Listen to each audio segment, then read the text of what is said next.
మీకు ఫ్యాబ్ కారణంగా face dry, pimples and hair loss అనేది జరుగుతుందా? అయితే ఈ వీడియో మీకోసమే. ఈ వీడియో లాస్ట్ వరకు చూడండి.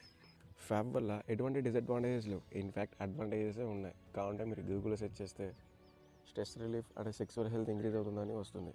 బట్ ఫ్రెండ్స్, మీరు ఆలోచిస్తే ఫ్యాబ్ వల్ల స్పెర్మ్ అనేది ప్రొడ్యూస్ అవుతుంది. ఇప్పుడు స్పెర్మ్ క్రియేట్ అవ్వడానికి number of proteins and excess carbohydrates and number of fibres అనేది కన్జ్యూమ్ అవుతాయి. సో గైస్, మీరు ఫ్యాబ్ అనేది డైలీ చేసినా పర్లేదు. మీ దగ్గర excess of carbohydrates and excess of proteins and excess of fibre ఉన్నంత వరకు మీరు తక్కువ న్యూట్రిషన్ తీసుకొని ఫ్యాబ్ అనేది daily 2 or 3 times, 3 to 4 times చేశారా, అలాగైతే మీ హెయిర్కి వెళ్ళాల్సిన న్యూట్రిషన్, మీ ఫేస్కి వెళ్ళాల్సిన న్యూట్రిషన్ మొత్తం మీ స్పామ్కి వెళ్తుంది. అప్పుడే మీరు dry face, pimples and hair fall అనేది అబ్జర్వ్ చేస్తారు.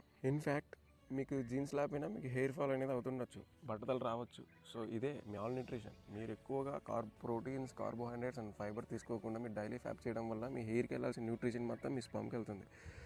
సో మీరు చేసుకోండి, బట్ ఎక్కువ ప్రోటీన్, ఎక్కువ కార్బోహైడ్రేట్స్, ఎక్కువ ఫైబర్ తీసుకోండి. ఈ ఇన్ఫర్మేషన్ మీకు వర్త్ అనిపిస్తే వీడియోకి లైక్ చేయండి అండ్ సబ్స్క్రైబ్ చేసుకోండి.